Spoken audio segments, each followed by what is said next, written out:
magkakaigwa na po kita ning sarong cycle po ning operation pag-abot po sa crab hatchery. So palakpakan ta po ang probinsya ng Catanduanes, lalo po ining San Andres.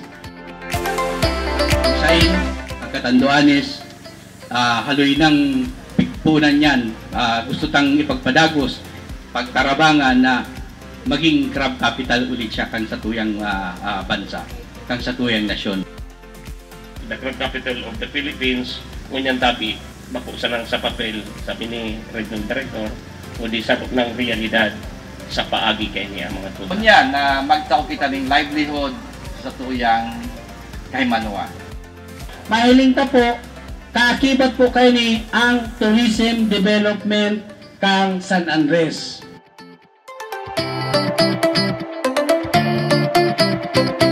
Fisheries and Aquatic Resources na maging partner ang isang aktibo na local government unit sa pagpapayabog ng ating natural resources sa pangisdaan.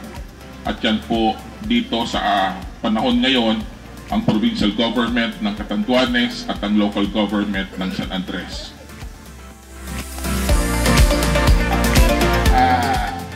Again, thank you very much sa team ni BIFAR National Director Atty. Demos dahil nga ni at least aniun ka mo na witness nyo ang kamugtakan sa digdi, magtarabangan kita para makulang poon ang dibon ta digdi kundi tapuson da ini kung pwede next year tapos na ang programa ini. Pagkakataon po na ini na kita nagkatiripon digdi saro ini sa dakulaon na maray na event na pigihiling tangon niya na aldaw na magpapadagos sa mga maabot na panahon. Crab capital ang Catanduanes, kundi sa realidad. Sa Bureau of Fisheries and Aquatic Resources ay patuloy na makikipagtulungan sa ating local government unit dito.